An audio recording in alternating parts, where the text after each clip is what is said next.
Good morning students. Today we will start chapter 2 in history.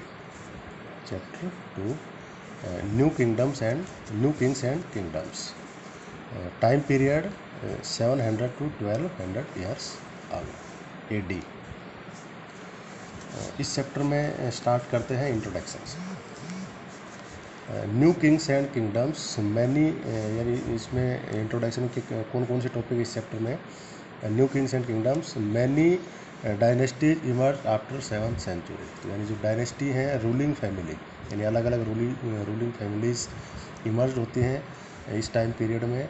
For example Rashtrakutas, Chalukyas, Gurjara Pratiharas etcetera. What we are going to studying in the chapter, the emergence of new dynasty, how administration was carried out in the kingdom, new dynasties, और जो kingdom है उसका administration इस chapter में पढ़ेंगे। प्रशस्ति and land grants पढ़ेंगे। Warfare for wealth, यानी जो वार हुए हैं बैटल उसके लिए, जैसे ट्रिपार्टाइट स्ट्रगल, महमूद ऑफ गजनी और मोहम्मद गोरे, इन सभी के बारे में हम इस चैप्टर में पढ़ेंगे। जैसे study of Cholas, kingdoms, temples, agricultures and irrigation. ये चोला जो डायनेस्टी है तमिलनाडु में, southern part of the sub continent, उसमें देखेंगे। The introduction of the kingdom, यानी चोला जो डायनेस्टी है उसका इंट्रोडक्शन भी हम इस चैप्टर में देखेंगे। तो स्टार्टिंग का जो हमारा पहला पॉइंट है, the emergence of new dynasties. तो जो पहले सबसे ऊपर होता था किंग, किंग के नीचे लैंडलॉर्ड्स और वॉरियर चीफ, जिनको हम सामंत भी बोलते थे। उसके बाद they were acknowledge as the subordinates to king known as samantas, यानी ये जो होते थे ये सबऑर्डिनेट होते थे किंग के, और जिनको सामंता के नाम से जानते थे। They provide military support to the king, यानी किंग को जो मिलिट्री सपोर्ट है वो कौन प्रोवाइड करवाते थे? सामंतास।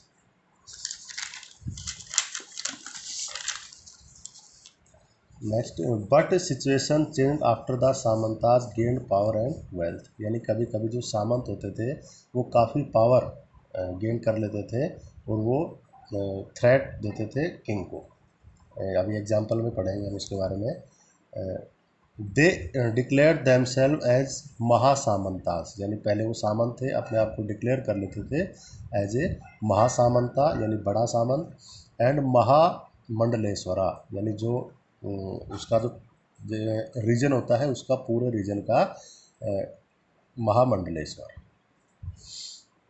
ये टाइटल है दोनों सामंताज के लिए। Sometime they asserted their independence from their overlords, और कई बार क्या है ये अपने जो किंग होते थे उससे पूरी तरह इंडिपेंडेंस हो जाते थे, यानी अपनी खुद की डायनेस्टी इस्टेब्लिश कर लेते थे। एग्जाम्पल है राष्ट्रकूटा चीफ दंती दुर्गा, जो दंती दुर्गा था किंग था राष्ट्रकूटा डायनेस्टी का।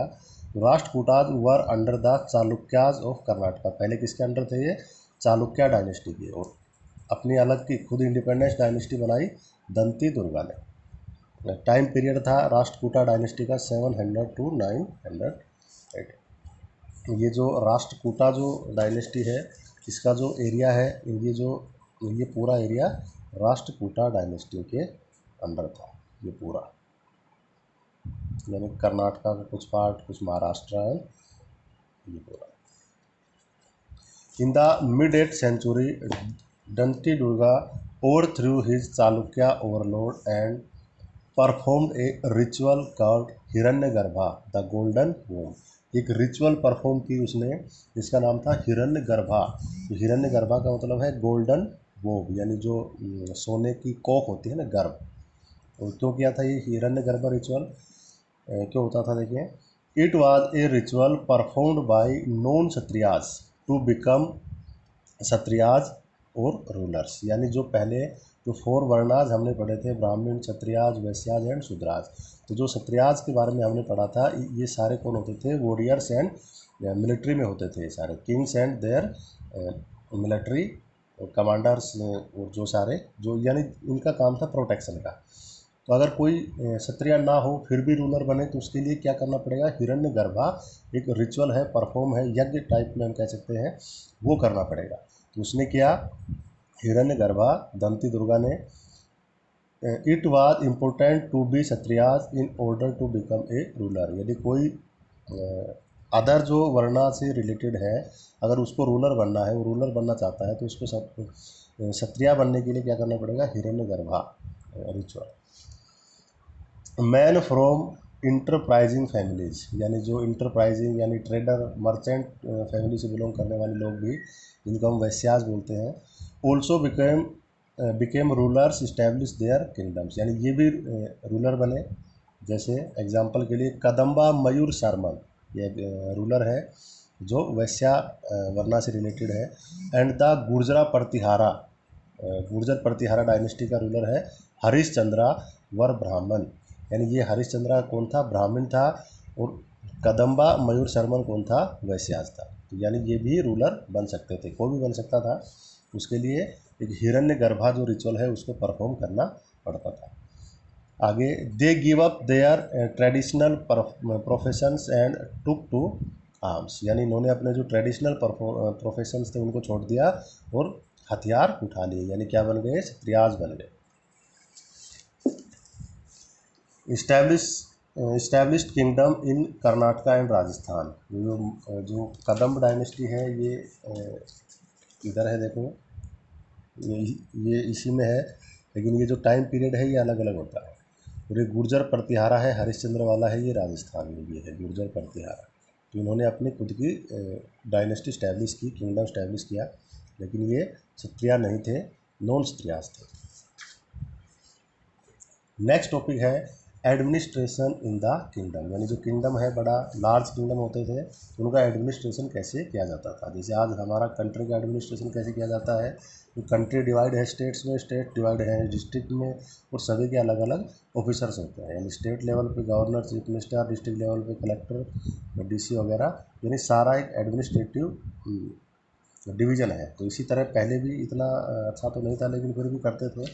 देखिए, many kings adapted high sounding title like Maharaja Adhiraja, यानी जो किंग होते थे वो हाई साउंडिंग टाइटल अडेप्ट करते थे, जैसे महाराजा अधिराजा, इसका मतलब होता था ग्रेट किंग या ओवरलॉर्ड ऑफ द किंग, यानी सभी राजाओं का राजा, ग्रेट किंग। और त्रिभुवना चक्रवर्ती का मतलब है लैंड ऑफ थ्री वर्ल्ड, यानी थ्री वर्ल्ड कहा जाता है ना हिंदू माइथोलॉजी के अकॉर्डिंग, वही पृथ्वी लोक, पाताल लोक और स्वर्ग लोक, यानी तीनों लोकों का स्वामी, त्रिभुवना चक्रवर्ती, ये टाइटल अज्यूम किए जाते थे किंग्स द्वारा। आगे, in spite they shared power with their samantas, peasants, Brahmans and traders, यानी ये सारे ओवरलोड होने के बाद भी ये क्या करते थे, अपनी पावर को शेयर करते थे, किस किस के साथ, सामंताज, पीजेंट्स, ब्राह्मणाज एंड ट्रेडर्स के साथ। क्यों करते थे, फॉर इफेक्टिव एडमिनिस्ट्रेशन, यानी जो इफेक्टिव एडमिनिस्ट्रेशन है उसको करने के लिए अपनी पावर को शेयर करते थे इन सब के साथ, सामंताज, पीजेंट्स, ब्राह्मणाज एंड ट्रेडर्स। आगे, resources were obtain from the producers, जो रिसोर्सेज हैं कहाँ से ऑब्टेन किए जाते थे, प्रोड्यूसर्स थे, प्रोड्यूसर्स जैसे पीजेंट, कैटल कीपर्स और artisans. They were compelled to surrender a part of what they produced as tax, यानी जो प्रोडक्शन करते थे जिस चीज़ का, उसमें से कुछ पार्ट वो एज ए टैक्स के रूप में देते थे किंग को या सामंताज को। समटाइम्स क्लेम्ड एज रेंट, यानी कई बार उसी टैक्स को जो प्रोड्यूसर देते थे उसे रेंट भी बोला जाता है। These resources were used to finance the king's establishment, यानी जो पैसा, जो रिसोर्सेज, जो टैक्स, जो रेवेन्यू कलेक्ट करते थे, उसका यूज किस में करते थे, किंग के इस्टेब्लिशमेंट के लिए, कंस्ट्रक्शन ऑफ टेम्पल्स, यानी टेम्पल्स का कंस्ट्रक्शन करने के लिए, एंड कंस्ट्रक्शन ऑफ फोर्ट्स, और फोर्ट्स बनाते थे, किले जैसे। They were also use to forts, यानी फोर्ट्स ये वॉर्स आएगा, वॉर्स यानी लड़ाई भी करते थे, युद्ध भी करते थे एक दूसरे स्टेट से। Function of revenue collection was generally done by functionaries from influential family, यानी जो ये टैक्स कलेक्ट करते थे ये कोई इन्फ्लुएंशियल फैमिली होती थी, जैसे विलेज लेवल में जो लोकल हेडमैन होता था, काफ़ी पावरफुल होता था या बड़ा लैंडलॉर्ड होता था, तो वो करता था इसको।